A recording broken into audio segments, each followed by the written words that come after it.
How do I grow mushrooms with popcorn?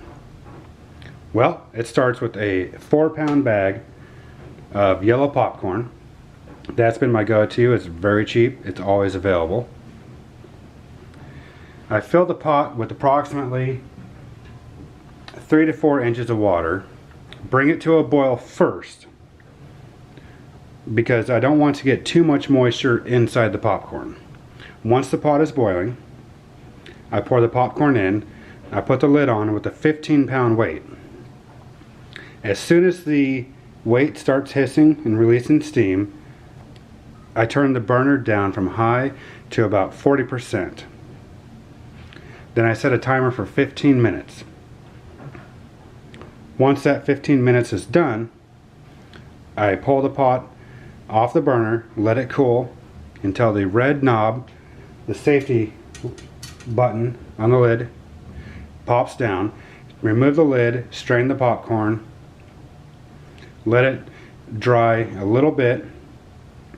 The reason that I don't really put it out in a sheet pan and spread it out like you see other people do is because of the fact that I don't add the corn to the water until the water is boiling.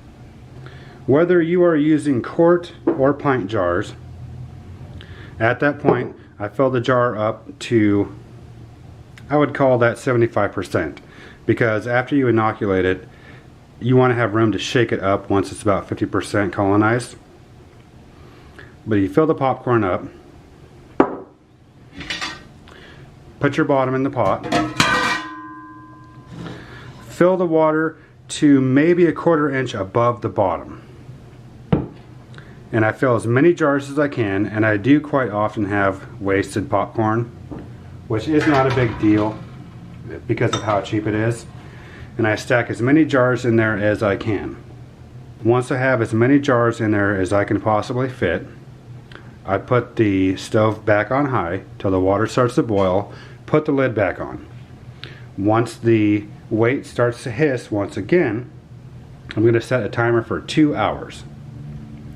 After that 2 hours is up, I turn the burner off, and I do not remove the pressure cooker from the burner.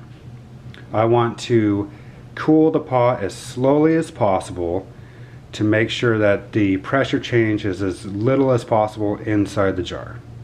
I let that cool for up to 2 to 3 hours before I remove it to my flow hood so I can cool it down at room temperature. Put the jars in the flow hood straight from the pot. I open it at the flow hood, put the jars in the flow hood.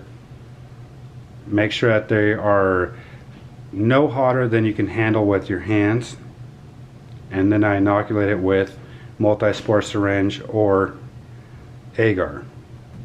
If you haven't already, like and subscribe this video so that people like you can also find this information and learn how to start growing these at home.